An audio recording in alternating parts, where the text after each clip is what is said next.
Shalom sahabat Alkitab, marilah kita memulai hari ini dengan perenungan akan firman Tuhan.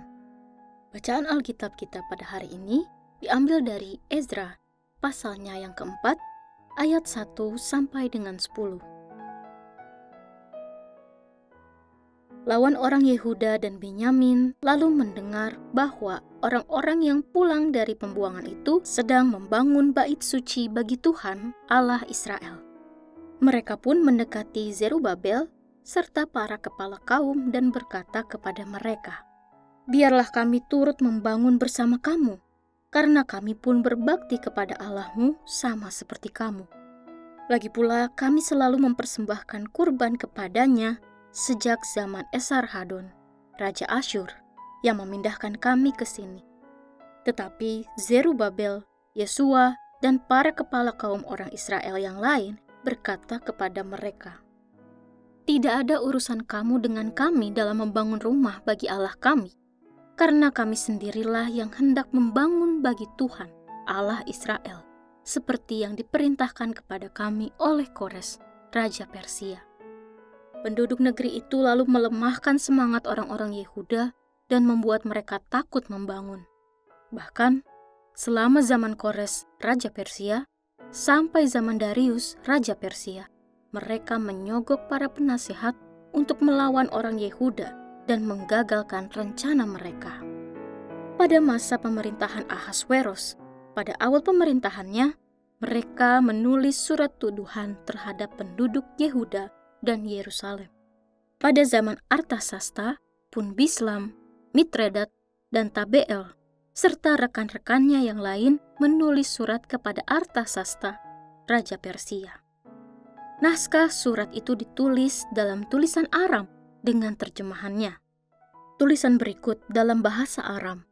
Rehum, bupati, dan Simsai, sekretaris, juga menulis surat melawan Yerusalem kepada Raja Artasasta yang isinya sebagai berikut.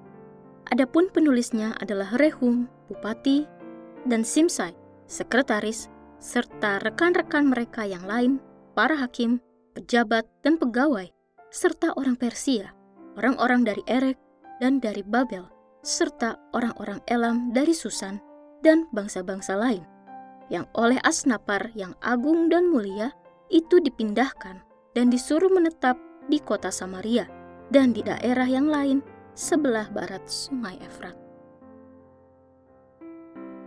Sahabat Alkitab, hal-hal baik yang kita kerjakan atau rencanakan belum tentu bebas dari hambatan serta rintangan. Kadangkala sesuatu tidak selalu berjalan lancar sesuai yang kita harapkan. Mungkin situasi ini terjadi dalam lingkungan kerja atau bahkan dalam pelayanan yang kita lakukan. Saat hal tersebut terjadi, maka yang perlu kita lakukan adalah meneguhkan hati dan pikiran dalam mengerjakan hal-hal baik tersebut. Segala tantangan dan tentangan mungkin akan menghambat apa yang sedang kita lakukan. Tetapi jangan sampai menghentikan hasrat kita untuk mengerjakan yang terbaik. Semangat untuk membangun kembali bait Allah tengah dirasakan oleh umat Israel. Namun sayangnya, ada pihak-pihak yang mencoba untuk menghentikan pembangunan tersebut. Perlu diingat bahwa tanah Israel bukanlah sebuah tanah kosong tidak berpenghuni. Di perbatasan tanah Israel juga terdapat beragam bangsa asing. Orang-orang inilah yang kemungkinan besar menjadi penentang rencana pembangunan kembali bait Allah. Ayat 1 sampai dengan 2 mengisahkan kunjungan dari lawan orang Yehuda dan Benyamin kepada Zerubabel dan Yesua. Mereka seolah-olah menawarkan sesuatu yang baik, yakni kesediaan untuk ikut terlibat dalam pembangunan bait Allah. Namun, bantuan itu ditolak oleh para pemimpin Israel. Mengapa hal itu terjadi? Bukankah tawaran bantuan sekecil apapun akan sangat bermanfaat bagi kelancaran proses pembangunan tersebut?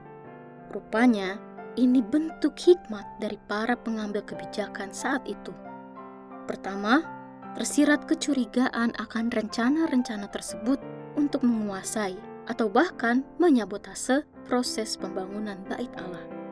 Kedua, bangsa Israel ingin memegang teguh perintah Tuhan yang diberikan kepada mereka, yakni saat Allah memakai Kores untuk memberikan mandat pembangunan kembali bait Allah dan restorasi kehidupan umat Israel kepada mereka yang kembali ke tanah leluhur. Sikap yang tegas ini tentu saja berbuah reaksi yang keras dari pihak lawan orang Yehuda dan Benyamin. Mereka berkomitmen untuk melemahkan semangat orang-orang Yehuda dalam membangun Bait Allah. Upaya penentangan itu bahkan berujung pada upaya-upaya penyogokan para pejabat yang berwenang untuk menggagalkan rencana pembangunan itu di zaman Raja Kores.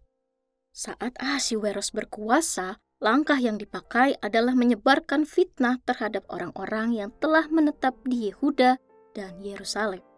Beragam tindakan lainnya dilakukan, bahkan yang bertentangan dengan kebenaran. Mereka sampai rela menyebarkan laporan palsu kepada raja. Beranjak dari dinamika pembangunan Bait Allah ini, kita melihat bahwa selalu saja ada upaya untuk menggagalkan rencana-rencana baik yang hendak dikerjakan oleh umatnya. Seringkali tantangan serupa juga menghampiri karya yang kita lakukan. Namun, hendaknya kita tetap berpegang teguh pada ketetapannya.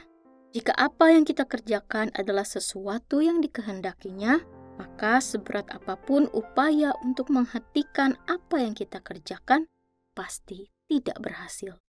Tuhan adalah pencipta sesuatu yang berkuasa untuk mewujudkan segala sesuatu menurut hikmat dan rancangannya semata. Mari kita berdoa. Tuhan yang penuh kasih, di tengah tantangan hidup yang kami hadapi, kami memohon kekuatan dan keteguhan hati. Bantulah kami untuk tetap percaya kepada Engkau, meskipun segala beban terasa berat. Kami percaya bahwa Engkau selalu menyertai dan memberikan jalan keluar. Di dalam nama Tuhan Yesus, kami berdoa. Amin.